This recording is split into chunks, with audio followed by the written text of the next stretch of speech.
Assalamualaikum warahmatullahi wabarakatuh. Kami dari kelompok 6 ingin mempresentasikan hasil kerja kelompok kami yang berjudul Sumber Belajar. Kelompok kami beranggotakan 3 orang, yaitu yang pertama saya, Ahsanita Kulmuspiroh, Cindy Putri Damayanti, dan Halimatus Saadah. Kami membagi menjadi 7 bahasan. Untuk pembahasan yang pertama, pengertian, manfaat, karakteristik, klasifikasi, komponen, kriteria pemilihan, dan prinsip pengembangan. Untuk pembahasan yang pertama, pengertian sumber belajar. Sumber belajar menurut Sujana dan Rifai 2001, sumber belajar ialah segala daya yang dapat dimanfaatkan guna memberi kemudahan kepada seseorang dalam belajarnya. Sedangkan menurut Majid 2005, sumber belajar ialah sebagai tempat atau lingkungan sekitar, benda, dan orang yang mengandung informasi dapat menjadi tempat peserta didik untuk melakukan proses perubahan tingkah laku. Simpulan dari sumber belajar yaitu segala sesuatu yang dapat digunakan untuk memberi kemudahan dalam belajar. Untuk poin yang kedua, manfaat sumber belajar. Manfaat sumber belajar menurut Siregar dan Nara 2010. Ada 7. Yang pertama, memberikan pengalaman belajar yang lebih konkret dan langsung.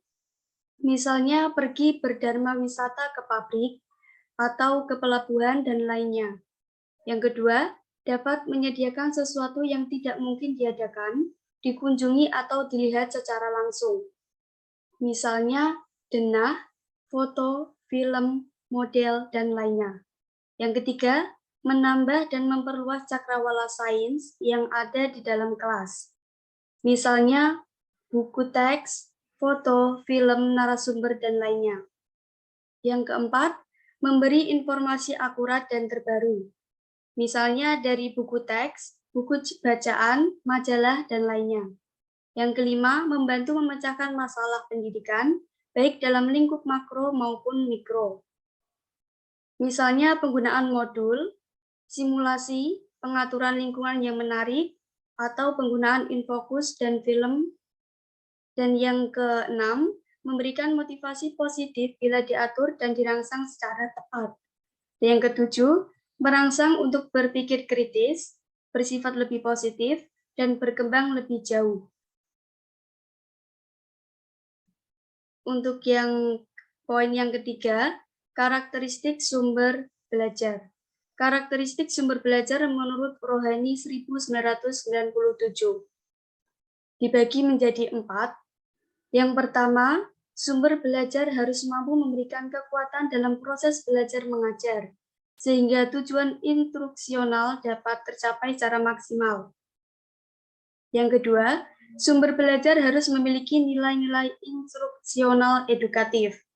Yang ketiga, dengan adanya klasifikasi sumber belajar yang dimanfaatkan memiliki ciri-ciri yang pertama, tidak terorganisasi dan tidak sistematis, baik dalam bentuk maupun isi. Yang kedua, tidak mempunyai tujuan instruksional yang eksplisit. Yang ketiga, hanya digunakan menurut keadaan dan tujuan tertentu atau secara insidental.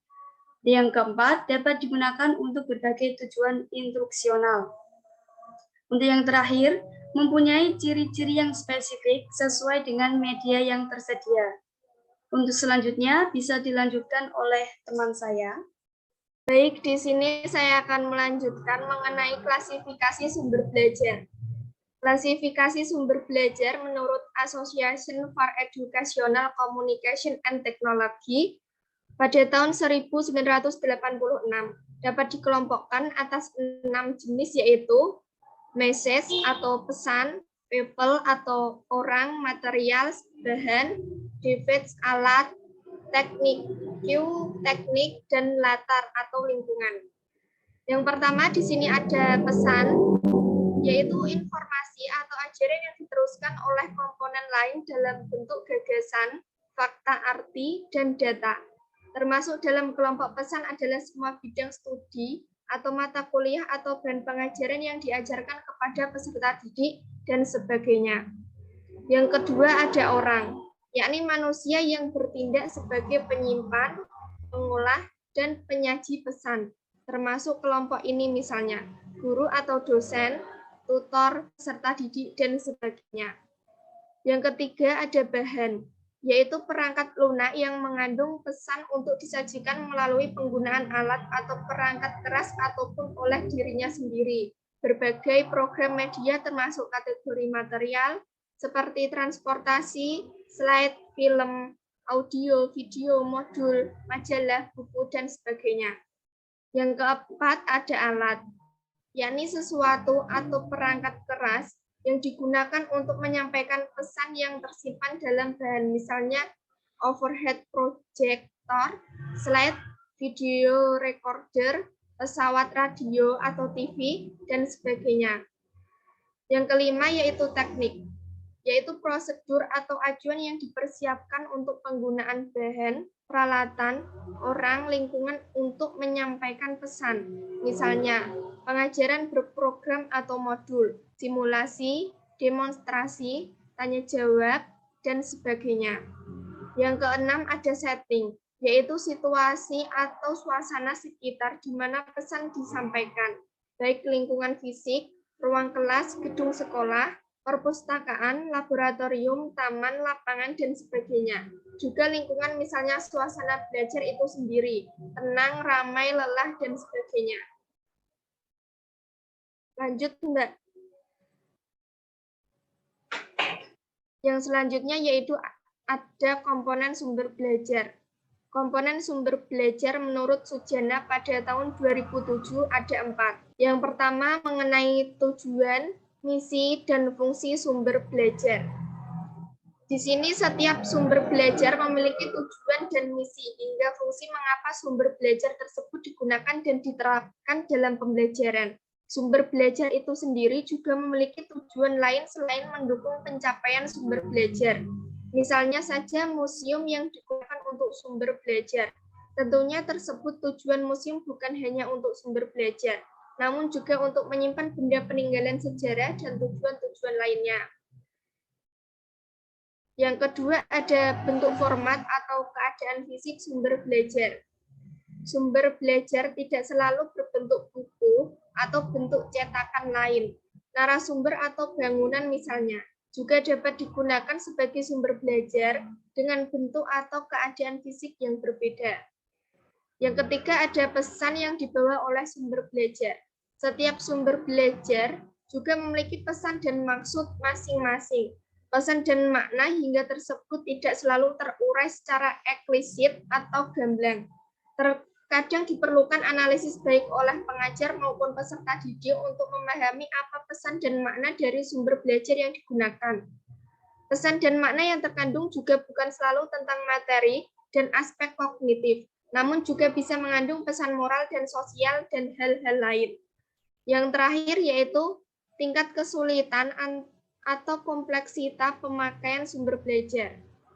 Sumber belajar juga memiliki cara penggunaan dan tingkat kesulitan pemakaian yang berbeda-beda.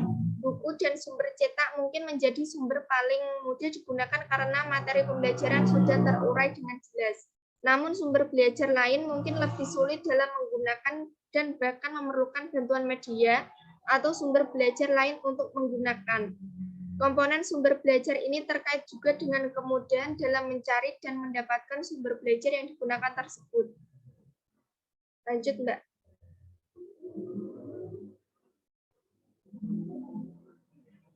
Yang selanjutnya ada kriteria pemilihan sumber belajar. Pemilihan sumber belajar menurut Sujana dan Rifai pada tahun 2001 dapat dilihat dari dua aspek kriteria, yaitu kriteria umum dan kriteria berdasarkan tujuan. Yang pertama ada kriteria umum meliputi ekonomis, praktis dan sederhana, mudah diperoleh, bersifat fleksibel, komponennya sesuai dengan tujuan. Lalu yang selanjutnya mengenai kriteria berdasarkan tujuan meliputi sumber belajar guna memotivasi, sumber belajar untuk tujuan pengajaran, sumber belajar untuk penelitian, sumber belajar untuk memecahkan masalah, dan sumber belajar untuk presentasi.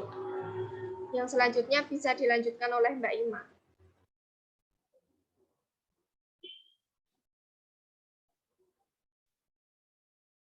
Baik, selanjutnya yaitu prinsip pengembangan sumber belajar.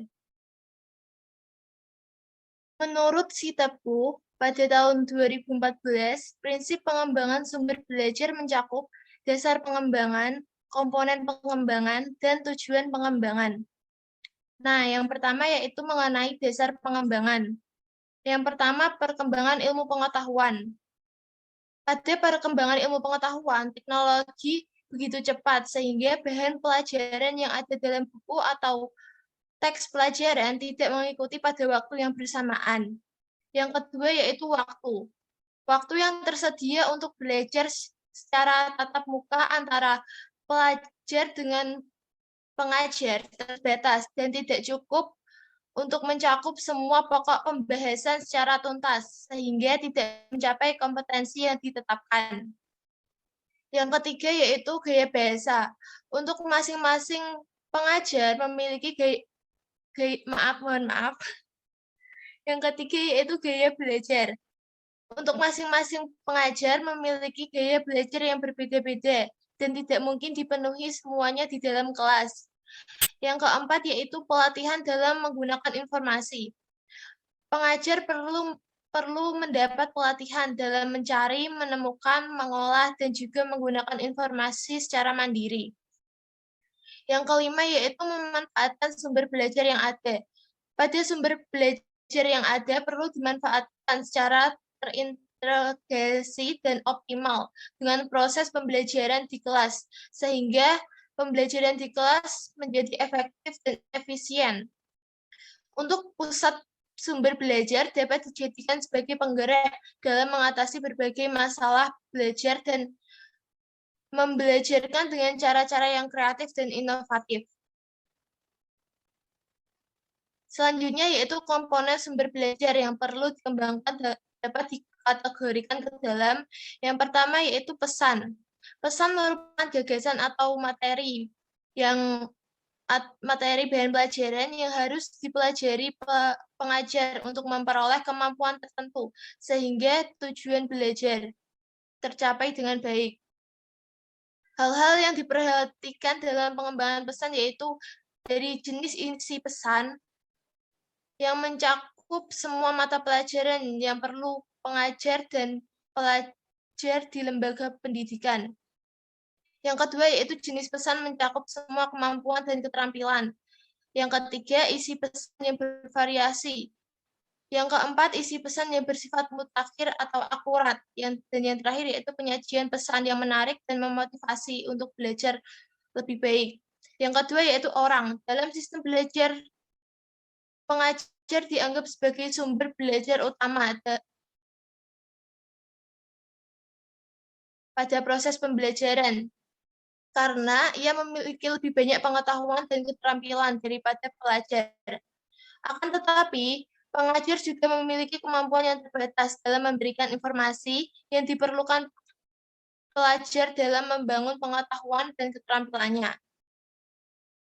Yang ketiga yaitu bahan.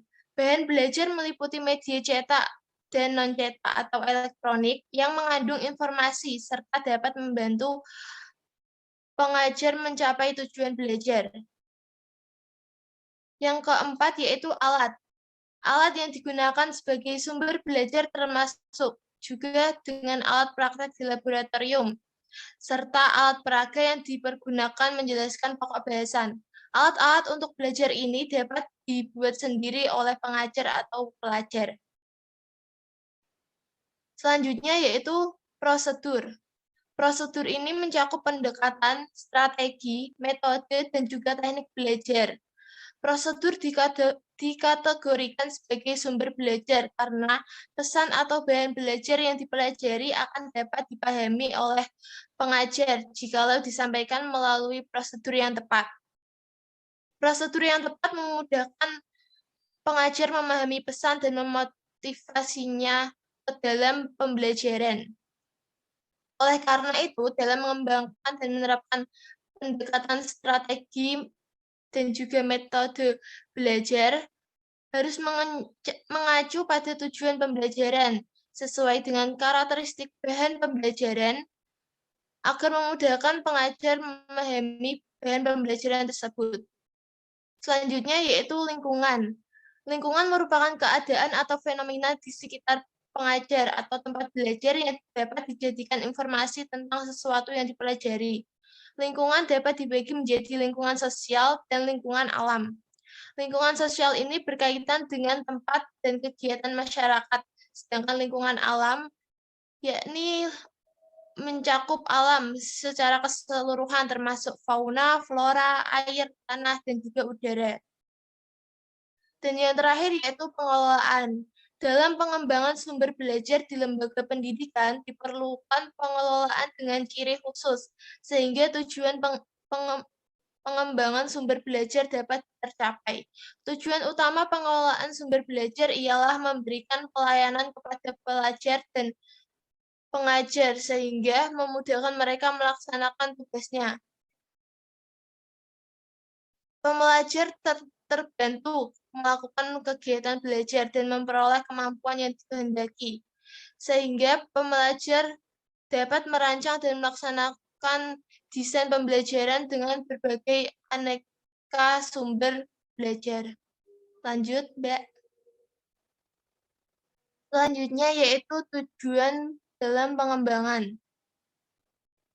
Secara umum, tujuan mengembangkan sumber belajar ialah meningkatkan kualitas proses dan hasil belajar secara individu dan keseluruhan dengan menggunakan aneka sumber belajar. Secara khusus, pengembangan sumber belajar bertujuan sebagai berikut. Yang pertama, memenuhi kebutuhan belajar sesuai dengan gaya belajarnya. Yang kedua, memberikan kesempatan untuk memilih sumber belajar sesuai dengan karakteristiknya. Yang ketiga, memberikan kemampuan untuk belajar dengan menggunakan berbagai sumber. Yang keempat, mengatasi masalah individual dalam belajar. Yang kelima, memotivasi untuk selalu belajar. Yang keenam, memberikan kesempatan untuk mengembangkan berbagai model pembelajaran. Yang ketujuh, membantu dalam mengatasi permasalahan pada pengembangan sistem pembelajaran. Yang kedelapan, mendorong penggunaan pendekatan pembelajaran yang baru, kreatif, dan inovatif. Yang kesembilan, mendorong terciptanya proses pembelajaran yang menyenangkan. Dan yang terakhir yaitu mensinergikan penggunaan semua sumber belajar sehingga tujuan belajar tercapai secara efektif dan efisien. Sekian presentasi dari kelompok kami, kurang lebihnya mohon maaf. Wassalamualaikum warahmatullahi wabarakatuh.